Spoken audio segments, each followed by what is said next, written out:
मार्क्सवादी चिंतक और सांसद कॉमरेड ए.के. राय की आज तीसरी पुण्यतिथि यानी कि 21 जुलाई को है। उन्हें जानने वाला ऐसा कोई इंसान नहीं जो उनकी सादगी से परिचित ना हो। ए.के. राय सादगी पसंद करते थे।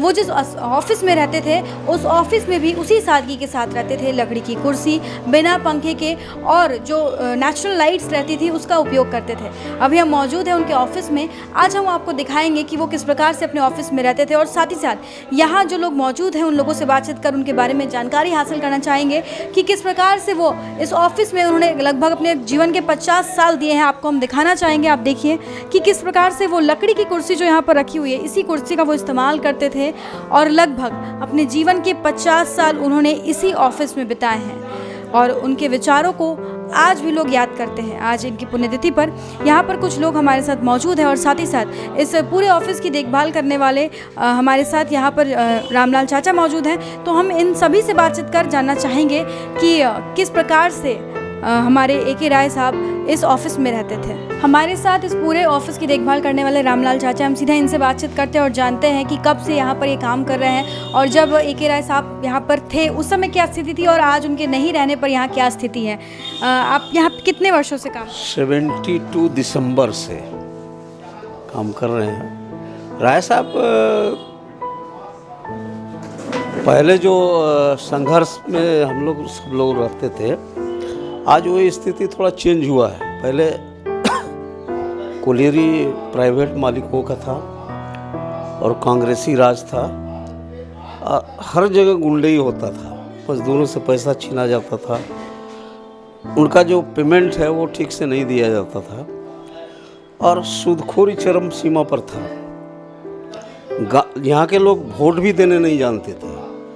राय साहब सब चीज़ सिखाए लोगों को, वोट देना, गांव में स्कूल करना, नाइट स्कूल करना, मार्क्सवाद का शिक्षा देना, ये सब करके लैस किए और उनके साथ में हजारों हजार कार्यकर्ता आए और ये लोग पूरी व्यवस्था के खिलाफ में लड़ाई। आज का जो सिचुएशन है थोड़ा सा अलग है कि आज कोलियरी में पहले मजदूर मालिक लोग रखते थे कि कोलियरी के इर्द गिर्द में, आज वो स्थिति नहीं है। आज आते हैं लोग 6 किलोमीटर 8 किलोमीटर दूर से, इसलिए थोड़ा संगठित करने में दिक्कत हो रहा है। और जिस स्थिति में 50 साल पहले कोयला खदान था उसी स्थिति में हम लोग पहुंच गए, क्योंकि पूरा कोयला क्षेत्र आउटसोर्सिंग के द्वारा माफिया के कंट्रोल में धीरे धीरे जा रहा, करीब करीब चला गया।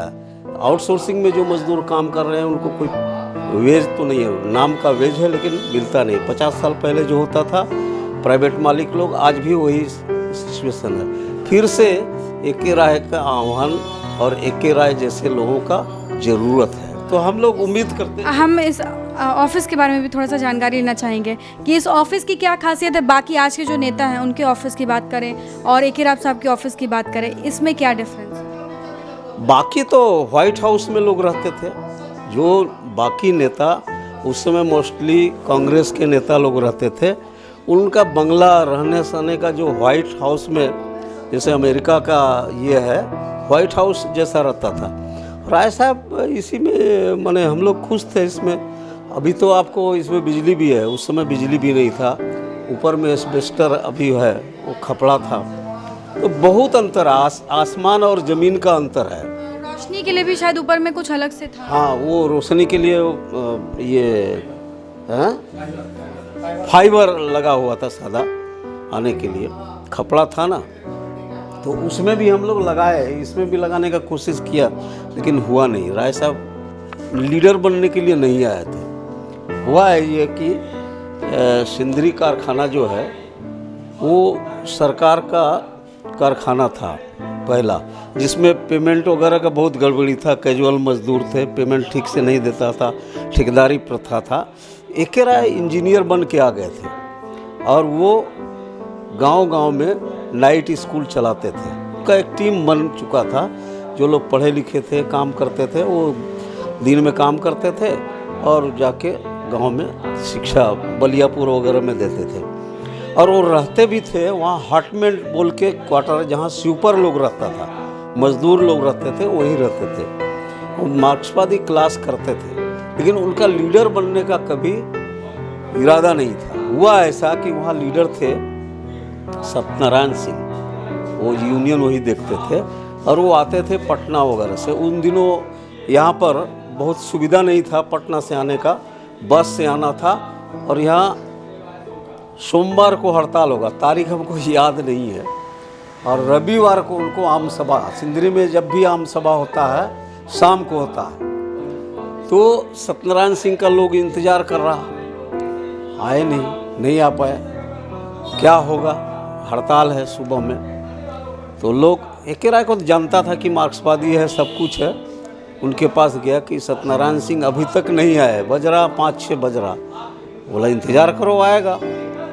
बोला हमको वो लोग बोले, राम लायक सिंह लीडर थे वहाँ का, अच्छे लीडर थे। तो बोले कि वो तो नहीं आएंगे, अब टाइम सब बस निकल गया, आप चलिए। और अरे हम नौकरी करने के लिए आए हैं, हम लीडरी करने के लिए नहीं आए हैं। तो बोला नहीं, आपको चलना होगा। लोग और लोग भी, मजदूर लोग आके उनको करीब करीब ले गया, पकड़ के ज़बरदस्ती ले जाके स्टेज पर खड़ा कर दिया। सभा हुई, सुबह में हड़ताल भी हो गया, ज़बरदस्त हड़ताल हुआ। और उनके घर में जहाँ वो रहते थे डिसमिसल का लेटर भी मैनेजमेंट पहुँचा दिया। और इस बीच क्या 6-7 दिन हड़ताल चलने के बाद, उस समय ये नया चीज़ हो रहा था धनबाद में, इसलिए लोग थोड़ा सा अचंभित भी था, फैसला नहीं हो पा रहा था। एलसी के पास, आरएलसी के पास फैसला नहीं हो रहा। तो जवाहरलाल प्रधानमंत्री थे उस समय, और करीब 60 के आसपास में कम्युनिस्ट पार्टी का एमपी लोग थे, वहीं पकड़ के समझौता करा दिया, वहीं फैसला हो गया। अब एक राय का जय जयकार यहाँ होने लगा। फिर वहाँ जो ये जीएम थे वो राय साहब को बुलाया कि आप आइए बात करेंगे। बात करने के बाद देखिए आप अच्छे आदमी हैं, आपको नौकरी हम लोग दे देंगे, लेकिन यहाँ नहीं देंगे, आपको साउथ में जाना पड़ेगा। बोले साउथ हम नहीं जाएंगे। तो वो तो मार्क्सवादी थे ही, और उस समय राय साहब के घर में दिक्कत भी था, वो चाहते नहीं थे, काम करना चाहते थे। निश्चित रूप से कॉमरेड राय साहब का कमी हम लोग को ही नहीं, पूरे झारखंड वासी को, पूरा देशवासी को खलती है। राय साहब इसी ऑफिस में, यही उनका ऑफिस है, यही इनका घर है, यही चैम्बर है, इसी को आप सारा उनका जीवन का 50 साल यहाँ पर इसी ऑफिस पे, इसी कुर्सी में और इसी जगह उन्होंने बिताया है। अब क्या स्थिति में हो गए, आज भी उठ सिंबल के रूप में हम लोग बिना पंखा में नहीं रह पाते, इसलिए पंखा लगा है, किंतु वो बिना पंखा में ही रहते थे। आज भी ये उदाहरण है। उनको याद करते हैं। ये यादगार नहीं है, उनका जो देन था ना, कि जब तक एक एक देश के जनता का घर में पंखा नहीं लगेगा तब तक नेता को पंखा नहीं होना चाहिए। उनका जो अगवा दस्ता है उनको पंखा नहीं होना चाहिए। तो गरीब गरबा के घर में आज भी झोपड़ी में बिजली नहीं है, पंखा नहीं है। ये सोचता, ये नहीं था कि हम पंखा में रहेंगे, हमारा हर नेता घाटा में रहेगा, जनता फायदा में रहेगा, ये सोचता। बहुत बड़े लोग बोलता है वो चट में सोचते थे, ये थे, यही नहीं है। बहुत लोग सोचते होंगे, ऐसा नहीं है। लेकिन राय साहब एक विचारधारा से मार्क्सवाद का भारत में भारतीयकरण करने का जो उनका सोच था, जिसके चलते कई किताब भी लिखे। नई दलित क्रांति, लालखंड से झारखंड, योजना और क्रांति, बिरसा और लेनिन, विभिन्न तरह का उनका जो किताब है, जब आप पढ़ेंगे तो पाएंगे कि भारतवर्ष में मजदूर, किसान, खट के खाने वाला लोग का कैसा राज होगा, सारे योजना बना कर रखा है। और उसको क्रांति कैसे होगा, तो नई दलित कार्य उत्पादक वर्ग के नेतृत्व में क्रांति होगा। उनका सोच था कि भारतवर्ष में कम्युनिस्ट लोग को भी दिया कि कम्युनिस्ट लोग भी अगर क्रांति करना चाहते हैं तो उत्पादक वर्ग के हाथ में नेतृत्व देना होगा, जो नहीं दिया। किंतु राय साहब ने उत्पादक वर्ग के हाथ में नेतृत्व दिया। तब आज भी राय साहब 10 साल बीमार रहे, 3 साल उनका आज तृतीय हम लोग मना रहे हैं, फिर भी उनका संगठन, उनका विचार, उनका सारा चीज़ आज भी है और रहेगा, क्योंकि उन्होंने करके गया उत्पादक वर्ग। आज के नेताओं को आपको नहीं लगता कि उनसे सीख लेनी चाहिए? देखिए, नेताओं को नहीं, सबसे पहले तो नेता के साथ साथ जनता को भी सीख लेना चाहिए। 2-3 मुद्दा अभी पूरे देश में चहल पहल है। पहला मुद्दा है कि आज सार्वजनिक उद्योग निजीकरण में जा रहा है, श्रम कानून में संशोधन हो गया है, बहुत बड़ा मुद्दा है मजदूर बेल्ट में, चूँकि मजदूर लीडर थे राय साहब। Comrade A K. राय ने 1991 में जब नई आर्थिक नीति देश में लागू हुआ नरसिम्हा राव के सरकार में, उस समय उन्होंने कहा कि ये नई आर्थिक नीति नई गुलामी है और नई गुलामी के खिलाफ नई आज़ादी की लड़ाई लड़ना होगा। इसलिए उन्होंने नारा भी दिया, ये 9 अगस्त आएगा हम लोग करेंगे।